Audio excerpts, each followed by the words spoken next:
Guys, ये जो कहानी आज मैं आपको सुनाने वाला हूँ ये वाली है कश्मीर के बारे में। हमारे देश में हर एक इंसान ने कभी ना कभी एक चीज तो जरूर सुनी होगी, कभी ना कभी जरूर सोची होगी कि जिस जगह को जन्नत कहलाया जाता है वहां पे जहन्नम जैसी हरकतें क्यों होती है, इतनी वायलेंस क्यों होती है, इतना खून खराबा क्यों होता है। वो सारी कहानियां तो आपने सुनी होगी, लेकिन आज जो कश्मीर की कहानी मैं आपको सुनाने वाला हूँ वो खौफनाक के भी परे है, सबसे खतरनाक है, सबसे खौफनाक। ये एक ऐसे शख्स के बारे में होने वाली है जो कश्मीर में कई सालों बाद आया था। इस शख्स का नाम है यूसुफ। इस इंसान के साथ एक बार कोई घटना नहीं घटी, कई बार घटी है, एंड उसके साथ आपको भी खौफ महसूस होगा, एक बार नहीं कई बार। अब ये वीडियो शुरू करने से पहले ऐसे ही और horror, mysterious and historical videos देखने के लिए सब्सक्राइब कर दीजिए इस चैनल को। अब ये कहानी शुरू होती है। ये कहानी है साल 2010 की, जब यूसुफ नाम का शख्स जो कि 40 साल का था वो न्यूयॉर्क से इंडिया की तरफ आ रहा था अपने माता पिता को मिलने के लिए। वो कई सालों बाद मिलने वाला था अपने माँ बाप से, तो वो बहुत ही ज्यादा एक्साइटेड था क्योंकि कई सालों पहले यूसुफ जो था वो आउट ऑफ इंडिया चले गया था क्योंकि उसके मॉम डैड की जो फाइनेंशियल स्टेटस था, जो फाइनेंशियल हालत थी वो बहुत ही ज्यादा खराब था। तो उस वजह से उसको मजबूरन आउट ऑफ इंडिया जाना पड़ा है। उसने न्यूयॉर्क में जाके अपनी सारी स्टडीज कर ली थी।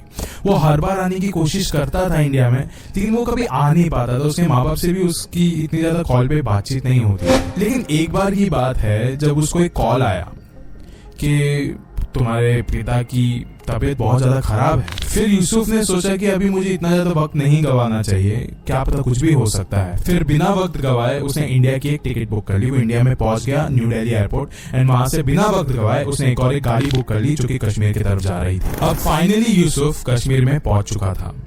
उसने देखा कि अभी कश्मीर पिछले 20 सालों में बहुत ही ज्यादा बदल गया था, क्योंकि वो 20 साल पहले गया था अमेरिका। इन 20 साल में बहुत चीजें बदल चुकी थी। वो यही सारी चीजों में सोच रहा था कि क्या 20 साल पहले जो मैं घर छोड़ के गया था क्या अभी भी वो सेम टू सेम है। क्या मेरे जो दोस्त है वो आज भी मुझे वहीं पे मिलेंगे जहाँ पे हम लोग रुका करते थे, जहाँ पे हम लोग खेला करते थे। क्योंकि उसने सारे दोस्तों को बता के रखा था कि हाँ मैं कश्मीर में आने वाला हूँ। उसके पास वक्त बहुत ज्यादा कम था। वो बस 5-6 दिनों के लिए ही आया था कश्मीर। उसे वापस जाना था, लेकिन उसे बहुत सारे लोगों से मिलना था। अब यूसुफ की गाड़ी फाइनली यूसुफ के घर की तरफ मुड़ चुकी थी।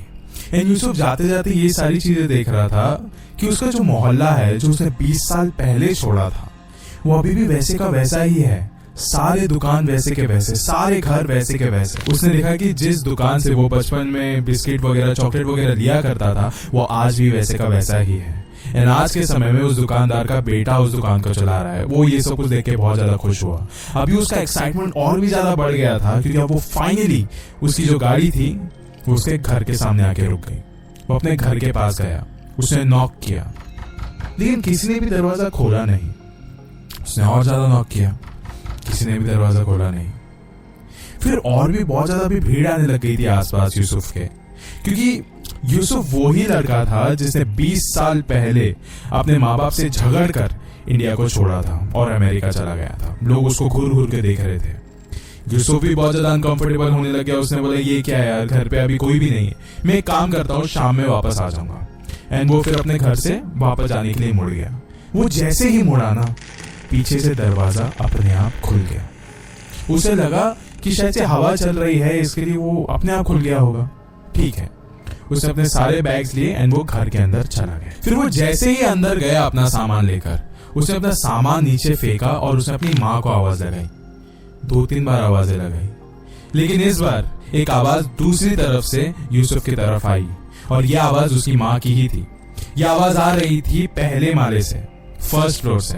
यूसुफ भागता हुआ गया फर्स्ट फ्लोर पे एंड उसने देखा कि उसकी माँ उसके पिता के बाजू में बैठी हुई है एंड उन दोनों की हालत बहुत ही ज्यादा खराब है। दोनों बहुत ज्यादा बीमार है, लेकिन इतनी ज्यादा बीमार होने के बावजूद यूसुफ की माँ ने यूसुफ को गले लगाया।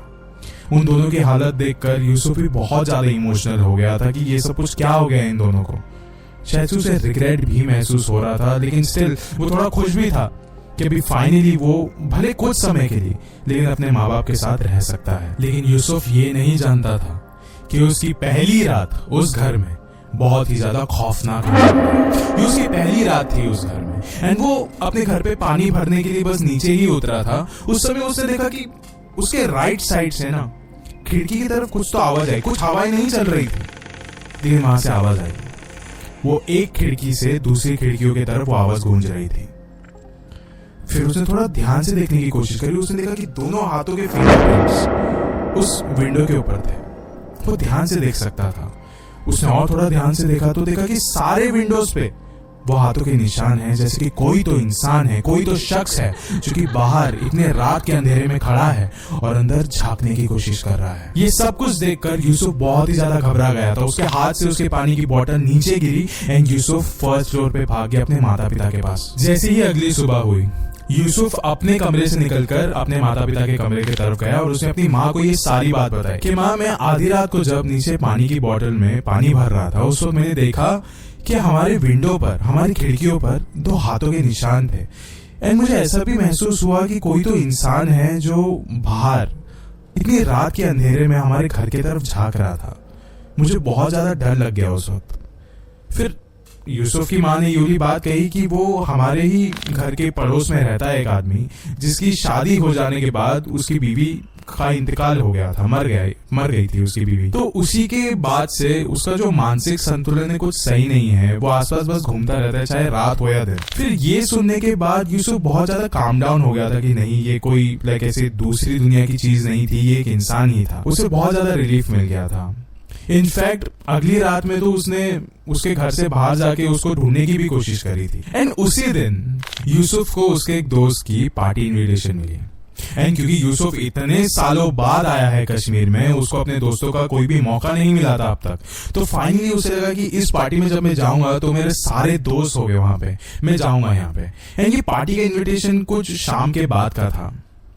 जब योली बात यूसुफ ने अपने माता पिता को बताई तो यूसुफ के जो पिता थे उन्होंने यूसुफ को एक बात कान खोल के सुनने को कही थी कि कुछ भी हो जाए, तू जहां पे भी जा रहा है, तू चाहे पार्टी में जा रहा है या कहीं पे भी जाए, बस रात को 12 बजने से पहले घर पे आ जाना, वरना कुछ तो गलत हो सकता है। यूसुफ ने कहा, अरे यार मुझे वैसे ही बहुत ज्यादा लेट हो रहा है, आप अभी निकलने से पहले ये सारी ऐसे अपशगुन वाली बातें क्यों कर रहे हो। फिर यूसुफ ने बोला हाँ मैं ध्यान रखूंगा। एंड वो घर से बाहर निकल गया। फिर यूसुफ जैसे उस पार्टी में गया, वो अपने सारे दोस्तों से मिलने लग गया। उन लोगों ने जम के पार्टी करी, बहुत ज्यादा एंजॉय किया।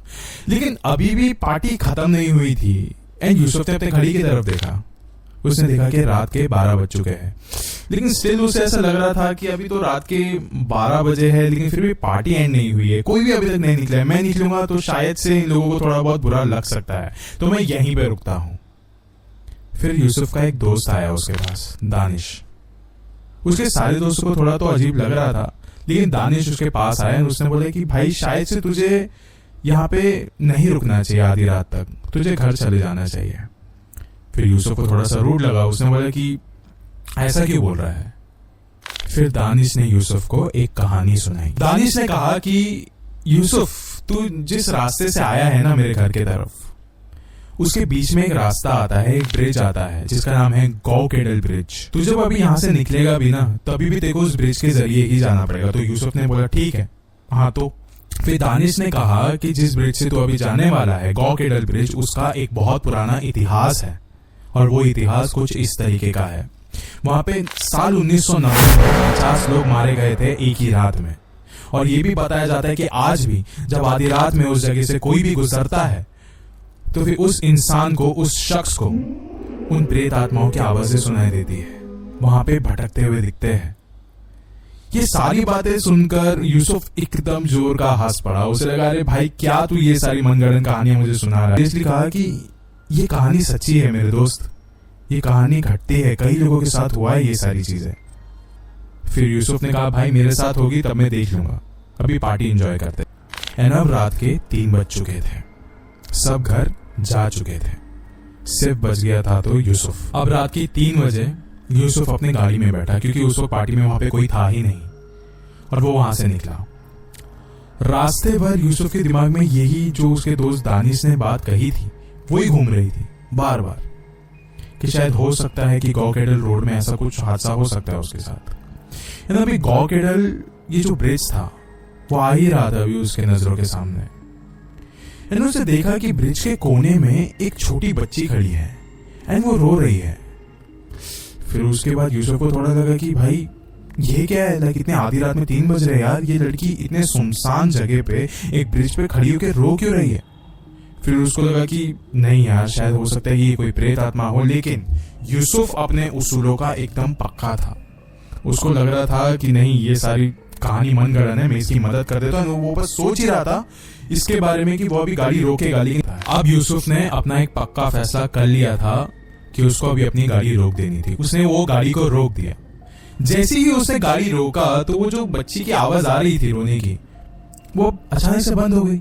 एंड उसे ना महसूस हो रहा था कि कोई तो अभी ना उसके गाड़ी की तरफ तो आ रहा है। कदमों की आवाज आ रही थी उसे अपने विंडो की तरफ देखा तो उसे एक चीज महसूस हो रही थी कि कोई तो उसके शीशे की तरफ बढ़ रहा है। उसे जैसे ही विंडो को नीचे किया, उसके आंखों के सामने एक छोटी सी बच्ची खड़ी थी।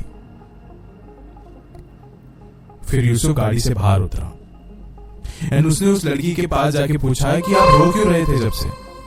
फिर उस बच्ची ने कहा कि मेरे मॉम डैड मुझे नहीं मिल रहे हैं, माता पिता नहीं मिल रहे हैं, मैं बहुत समय से उन्हें ढूंढ रही हूँ, लेकिन उनकी आवाज मुझे जरूर आती रहती है, वो मुझे आवाज जरूर लगाते रहते हैं।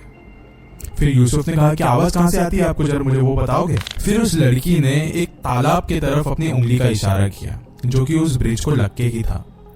यूसुफ और वो बच्ची उस तालाब की तरफ गए। देखा तो उस तालाब के ऊपर 2 लोगों की डेड बॉडीज तैर रही थी। उन 2 डेड बॉडीज को तैरते हुए देखकर यूसुफ बहुत ही ज्यादा शॉक हो गया। तो उसकी आंखें बड़ी हो गई थी एंड वो जल्दी से जल्दी अपने सारे कपड़े उतार के वो उस तालाब के अंदर कूदने जा रहा था कि तभी उस लड़की ने यूसुफ का हाथ पकड़ लिया एंड उसने बोला कि इन दोनों को तो आप बचा लोगे, लेकिन बाकियों का क्या। फिर यूसुफ ने बोला आपका मतलब। फिर उस लड़की ने उस तालाब के ऊपर इशारा किया। यूसुफ ने जब उस तालाब के ऊपर देखा तो देखा कि अभी वहां पे 2 डेड बॉडीज नहीं है, कम से कम 40 से 50 डेड बॉडीज तैर रही थी। यूसुफ बहुत ही ज्यादा शॉक्ड हो गया था। उसको अब समझ में आ गया था कि ये सारी चीजें असली नहीं है।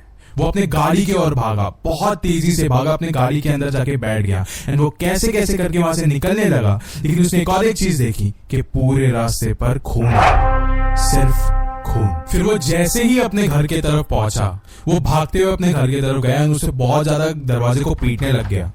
लेकिन दरवाजा कोई नहीं खोल रहा था। और ज्यादा उसने पीटना शुरू किया, लेकिन फिर भी दरवाजा किसी ने नहीं खोला।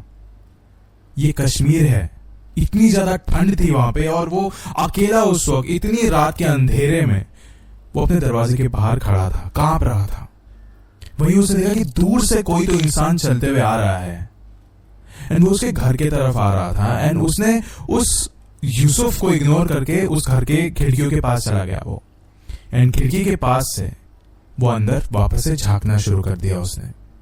फिर यूसुफ को लग गया कि ये वही इंसान होगा जो हर रात को आके हमारी खिड़कियों से अंदर झांकता है। फिर उस शख्स के पास यूसुफ गया और बहुत ज्यादा एग्रेसिवली पूछा कि ये सब कुछ तुम क्या कर रहे हो, इतने दिनों से मैं देख रहा हूं कि तुम आ रहे हो यहाँ पे आके झांक के जा रहे हो, तुम यहाँ पे कर क्या रहे हो, तुम पागल हो, तुम सर फिर रहे हो, इसलिए मैं तुम्हें छोड़ रहा हूं, लेकिन बताओ तुम यहाँ पे क्या कर रहे हो।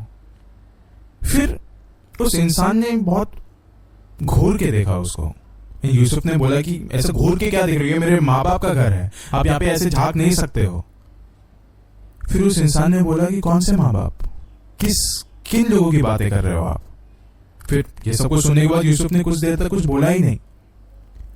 फिर उसके बाद उस इंसान ने यूसुफ को कहा कि कई दिनों से हम देख रहे हैं, काफी लोग देख रहे हैं कि जब घर में 20 साल से कोई भी नहीं रह रहा है, फिर भी आप यहाँ पे आके बेल बजा रहे हो, फिर भी आप आके यहाँ पे दरवाजा खटखटा रहे हो, दिन रात अपने आप से यहाँ पे बातें करते रहते हो, वो भी इतने अंधेरे में, घर के अंदर कुछ भी नहीं है, फिर भी आप ये सब कुछ क्यों कर रहे हो। इसी कुछ रीजन के वजह से, इसी कुछ फिक्र के वजह से जो यहाँ के मोहल्ले वाले हैं वो डर के मारे उन्होंने मुझे ये वाली बात कही है कि आप यहाँ पे आके निगरानी रखो कि आपको कुछ हो ना जाए। आप ये सारी चीजें क्या कर रहे हो, इसके लिए मैं आपके घर में झांक रहा था। ये सब बातें सुनने के बाद यूसुफ ने बस इतना ही कहा कि आप झूठ बोल रहे हो, ऐसा नहीं हो सकता। फिर उस आदमी ने यूसुफ को एक जगह पे शांति से बिठाया और कहा कि शायद से आप 20 साल से यहाँ पे नहीं हो, इसलिए आप इन बातों से अनजान हो। उस आदमी ने कहा कि आज से 20 साल पहले आपके माँ बाप एक प्रोटेस्ट का हिस्सा थे यहाँ पे कश्मीर में, एंड उस प्रोटेस्ट में 50 से 100 लोगों की मौत हुई थी। सब लोगों को गोलियों से छन्नी कर दिया था और सब लोगों की मौत हो गई थी उस समय। एंड बताया जाता है कि उस जगह पे गौ केडल ब्रिज पर आज भी उन लोगों की प्रेत आत्माएं भटकती है रोती है, चीखती है, चिल्लाती है, मदद मांगती है। एंड कोई भी अगर उनकी पुकार सुन लेता है तो फिर उनको बहुत ज़्यादा घिनौनी चीज़ें सुननी पड़ती है, बहुत ही घिनौनी चीज़ें देखनी पड़ती है। और जहाँ तक बात रही आपके माँ बाप की, तो आप जिनसे इतने समय से बात कर रहे हो वो शायद से आपके माँ बाप ही है, लेकिन वो जिंदा नहीं, उनकी आत्माएं हैं जिससे आप बात कर रहे हो। एंड वो और भी ज़्यादा जीवित महसूस कर रहे हैं आपसे मिलने के बाद। जो भी उस इंसान ने बातें कही थी, हर एक बात एकदम सच थी। यूसुफ ये सारी बातों को एक बुरा सपना समझ के भूल जाना चाहता था, लेकिन उसके माँ बाप को खोने का दुख वो बिल्कुल भी सहन नहीं कर पा रहा था। तो वापस से वो न्यूयॉर्क की तरफ चला गया। एंड गाइस, लिटरली आज भी यही बात कही जाती है कि कश्मीर का वो ब्रिज, गौ केडल ब्रिज, आज भी उतना ही ज्यादा खौफनाक है। ये कहानी तो साल 2010 की है, लेकिन आज साल 2024 में भी वो ब्रिज उतना ही ज्यादा खौफनाक है।